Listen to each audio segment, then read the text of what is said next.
Assalamualaikum warahmatullahi wabarakatuh dan selamat sejahtera. Cikgu harap kamu semua sihat, berada di rumah, kamu jagalah kesihatan, duduk di rumah jangan keluar daripada rumah untuk urusan yang tidak perlu, hanya keluar rumah untuk menguruskan urusan yang perlu sahaja. Kalau tak ada urusan, duduklah di rumah. Cikgu harap kamu semua dapat menjaga kesihatan kamu untuk teruskan pembelajaran. Okey, sebentar tadi kita telah melihat sedikit video perkahwinan di antara lelaki dan perempuan. Dan tajuk kita pada hari ini adalah kekeluargaan, iaitu perkahwinan. Okey, apa yang anda faham mengenai gambar ini? Gambar ini menunjukkan gambar satu keluarga, iaitu family, di mana ada ayah, ibu, abang, adik, kakak dan sebagainya. Ini adalah gambar rajah kekeluargaan. Seperti kita lah, kita ada mak, ada ayah, ada abang, ada kakak dan sebagainya. Itu adalah sebuah keluarga. Okey, sebelum kita melanjutkan pembelajaran kita pada hari ini, kita perlu mengetahui apakah yang kita akan belajar pada hari ini, iaitu mengetahui tujuan perkahwinan. Apakah tujuan perkahwinan? Dan yang kedua adalah mengaplikasikan cara menyesuaikan diri sekiranya berlaku perubahan dalam struktur keluarga. Dan yang terakhir adalah menilai peranan individu dalam keluarga nukleus, keluarga kembangan atau keluarga tunggal. Kerana dalam institusi kekeluargaan ini mempunyai 3 peringkat ataupun 3 kumpulan, iaitu keluarga nukleus, keluarga kembangan ataupun keluarga tunggal. Dan yang akan cikgu terangkan sebentar tadi. Okey, apakah yang dimaksudkan dengan perkahwinan?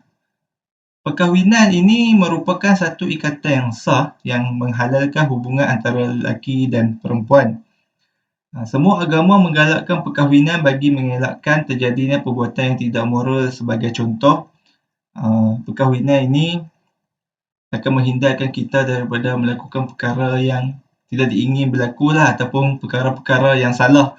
Sebagai contoh, lelaki dan perempuan bersentuhan tanpa ikatan yang sah itu adalah sesuatu perkara yang salah, dan di dalam agama Islam ini itu adalah sesuatu perkara yang haram bagi lelaki ataupun perempuan menyentuh di antara satu sama lain yang tidak mempunyai hubungan yang halal ataupun hubungan yang sah. Dengan adanya ikatan perkahwinan ini, barulah ia merupakan satu ikatan yang sah dan hubungan yang halal di antara lelaki dan perempuan.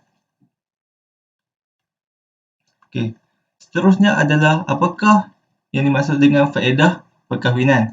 Okey, faedah perkahwinan ini dapat membentuk sebuah institusi kekeluargaan, dapat mengelakkan terjadinya perbuatan yang tidak bermoral seperti cikgu sebutkan tadi, boleh membentuk keluarga baharu dalam masyarakat. Keluarga baharu tu maksudnya apabila kita berkahwin, kita ada anak, itu adalah generasi kita. Itu orang panggil membentuk keluarga yang baharu. Yang seterusnya adalah dapat mengesahkan ayah kepada anak yang dilahirkan oleh seorang wanita. Okey, untuk pengetahuan anak murid semua, apabila kita berkahwin, anak yang dilahirkan tu ataupun anak yang dikandungkan itu barulah disah tarafnya oleh di dalam sijil kelahiran, dan dapat mewujudkan pertalian antara keluarga lelaki dan keluarga perempuan, iaitu pertambahan kekeluargaan. Sebagai contoh, keluarga sebelah lelaki akan berkawan dengan keluarga sebelah perempuan apabila lelaki dan perempuan itu saling sudah mengikat ikatan perkahwinan. Itu akan menambahkan lagi mengeratkan silaturahim di antara dua keluarga.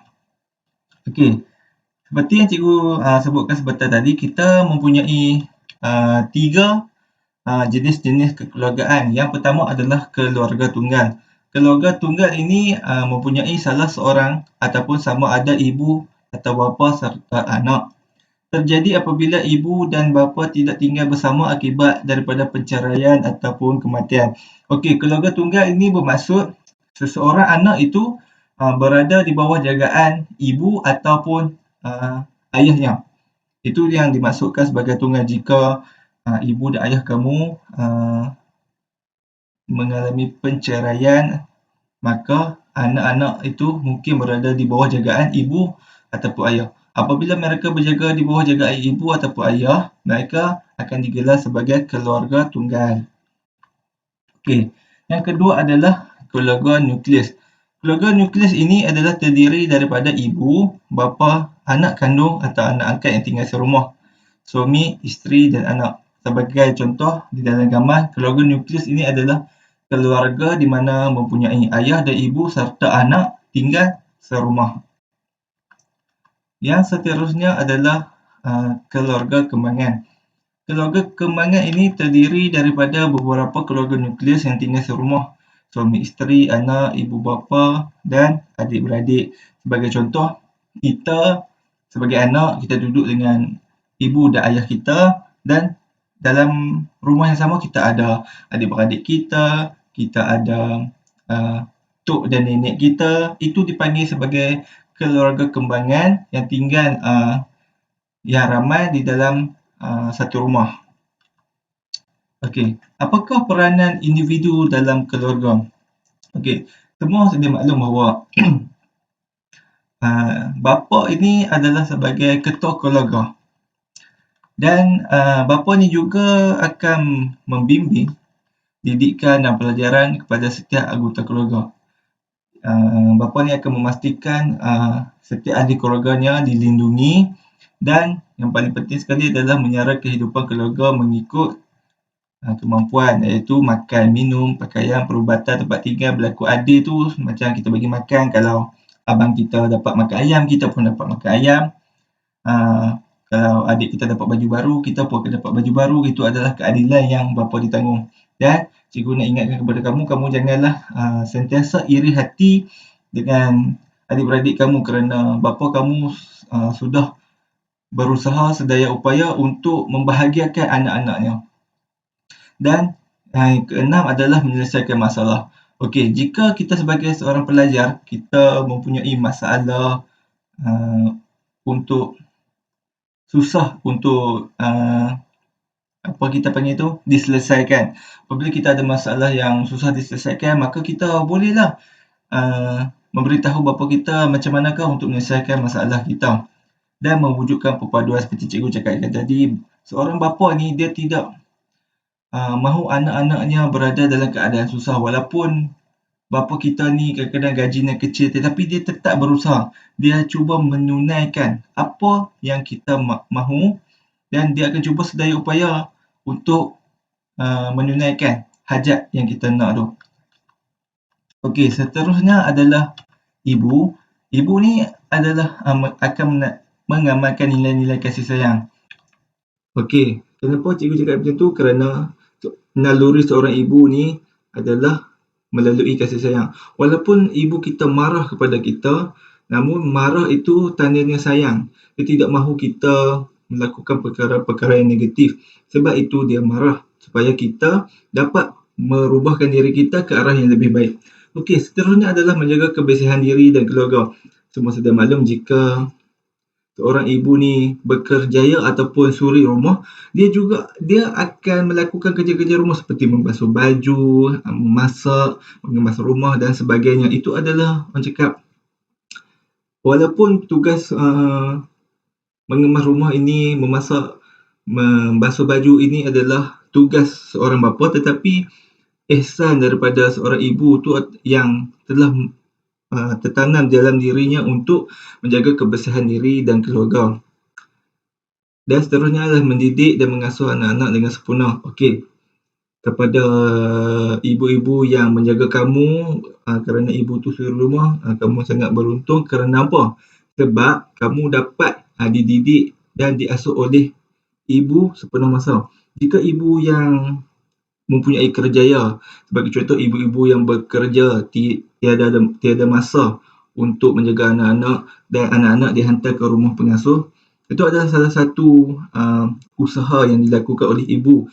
Kerana apa? Ibu ni yang berkerjaya adalah bekerja untuk mendapatkan wang ataupun duit yang lebih untuk menanggung keluarga kita. Kita perlu berasa bangga walaupun ibu tidak menjaga kita dengan sepenuh masa, tetapi kita perlulah mengambil hati ibu kita kerana dia telah bekerja untuk kita. Menguruskan hal ehwal rumah tangga seperti cikgu sebutkan tadi, menyayangi anak-anak dan suami dan membantu menyelesaikan masalah anak-anak. Okey, jika kita ada masalah, kalau kita takut untuk beritahu bapa kita, ayah kita dan sebagainya, kita boleh berkongsi dengan ibu kita kerana ibu ni lebih memahami. Dia akan sentiasa memahami anak dia kerana apa? Ibulah yang melahirkan kamu semua. Okey, yang seterusnya adalah anak. Anak ni perlulah menghormati ibu bapa dan anggota keluarga yang lain. Seperti cikgu sebutkan tadi, walau apapun yang ibu bapa kita lakukan pada kita, bagi kita hadiah dan sebagainya, kita perlulah menghormati dan menerima dengan hati terbuka. Yang kedua adalah membantu ibu bapa menyelesaikan tugas-tugas harian di rumah.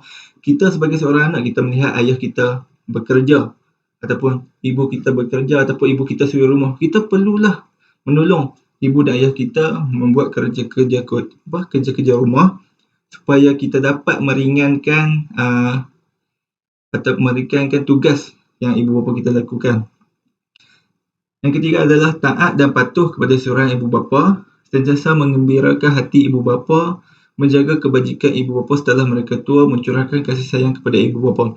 Okey, kita perlulah sentiasa mengembirakan hati ibu bapa kita dengan belajar bersungguh-sungguh, mendapat keputusan yang baik. Walaupun kita tidak mendapat keputusan yang baik, namun kita menunjukkan usaha dan diri kita belajar bersungguh-sungguh kepada mereka. Jika kita berusaha, walaupun keputusan kita tidak baik, mereka akan bangga dengan kita kerana kita telah berusaha sehabis baik untuk mendapat keputusan yang baik.